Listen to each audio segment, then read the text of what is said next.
Is India's economy really dead? Trump's warning versus IMF's truth. Imagine this: one morning, the most powerful voice in the world declares that India's economy is dead. What would happen? Will markets tremble? Will panic spread among the people? Or will political temperatures soar sky high? And if that voice belongs to Donald Trump, then the statement isn't just a few words.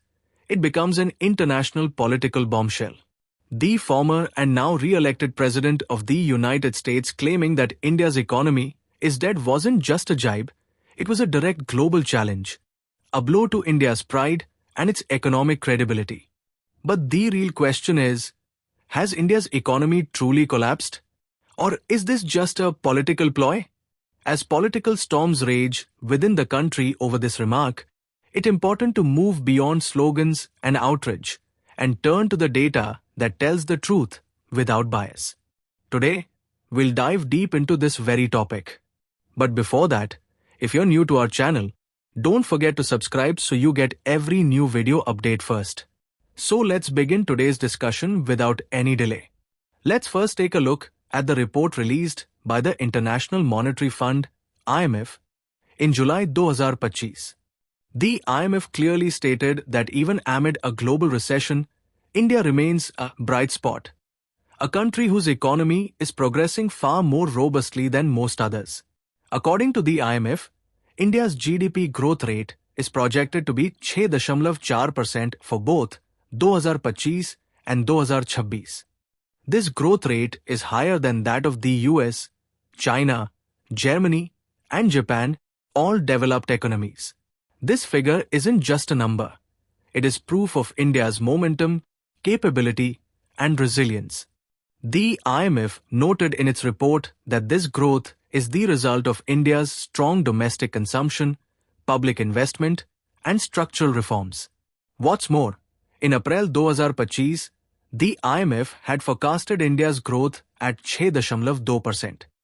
But by July, it had revised it upward to 6.4%, indicating improvement, not deterioration. According to the IMF, India could become the world's third largest economy by 2027. If this is what a dead economy looks like, then what would a thriving economy be? And it's not just the IMF speaking. The Indian government is directly challenging Trump's statement as well. Union Commerce Minister Piyush Goyal firmly declared in Parliament that India is on its way to becoming the world's third largest economy by GDP. Responding to Trump's warning with composed and measured words, he said, "We will not make decisions under pressure, but in accordance with our national interests. We will move forward while protecting our farmers, workers, and MSMEs." Piyush Goyal reminded everyone that India has climbed from being the 11th largest economy to the 5th in just a few years. This transformation didn't happen overnight. It is the result of long-term economic policies, such as heavy investment in infrastructure, the PLI, production-linked incentive scheme, and initiatives like Digital India. Trump's dead economy remark, in that context, is nothing short of dismissing all this progress. And India cannot overlook such a statement lightly. On the other hand, the opposition is using Trump's comment as a weapon to attack the government.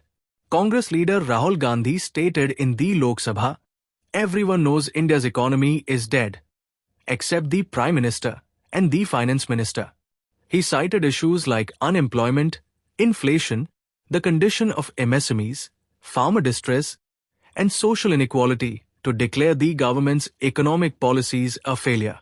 While Rahul Gandhi's statement aimed to highlight public concerns, his own party's senior leader Rajiv Shukla called Trump's remark a misunderstanding, indicating a lack of consensus even within Congress. Then came Priyanka Chaturvedi of the Shiv Sena, Uddhav Balasaheb Thackeray faction, who slammed Trump's comment as filled with arrogance and ignorance. She acknowledged India's economic challenges but firmly rejected the idea that the country has a dead economy. Shashi Tharoor added another crucial angle to this debate. He described the 25% tariff imposed by Trump on Indian exports as serious and warned that if the US continues targeting India in this way, the trade relationship between the two nations could suffer greatly. Tharoor pointed out that the 25% tariff, additional penalties over oil trade with Russia, and the threat of a potential 100% punitive tax all have the potential to destabilize India's standing in the American market. But Tharoor also made it clear that India must push back against America's unreasonable demands. He stated that India is not as dependent on exports as China is, and that we have a strong domestic market, which makes us self-reliant. This is what sets India apart from many other nations. So, was Trump's statement merely a political jibe, or was there a deeper motive behind it? A glance at American politics reveals that Trump is currently under significant domestic pressure. With the declining credibility of the dollar, the ongoing trade war with China, and rising unemployment at home, targeting India could be an easy distraction, a convenient strategy to shift focus from his internal challenges. But India is no longer the kind of country that changes its stance under pressure. Today, India puts its national interest first, whether that means continuing to buy cheap oil from Russia or opposing America's aggressive tariff policies. India is now operating on an India-first principle, and it's no longer just a slogan, it has become a clear policy. Let's return to the numbers for a moment. According to international institutions like the IMF, World Bank, and OECD, India's GDP growth rate lies between 6.4% and 6.7%, the fastest among all GB's countries. These agencies also confirm that in India, investment, consumption, and reforms are progressing simultaneously. And that's a hallmark of a healthy economy, not a dead one. Yes, there are challenges. Unemployment, the slow pace of rural economic growth, the need for reforms in agriculture, and rising urban inequality are part of India's ground reality. But do these problems make India a dead economy? Absolutely not. Every major economy faces similar challenges. The US struggles with inflation, a student debt crisis, and racial inequality.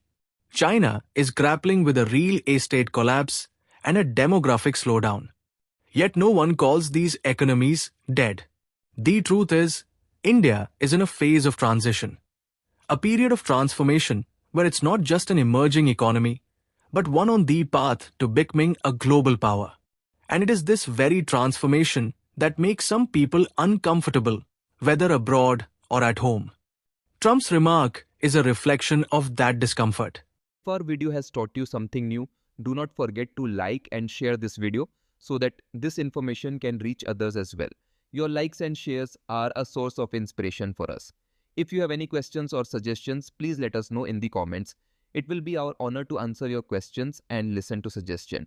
And yes, if you like our content, subscribe to the channel and press the bell icon so that you stay connected with every new story. Thank you. GRT Business YouTube channel sources, news from various news agencies, opinion polls and other public sources. We try to ensure that every report and summary is accurate and verified, but we are not responsible for any dispute or error. Our aim is only to provide you with accurate information.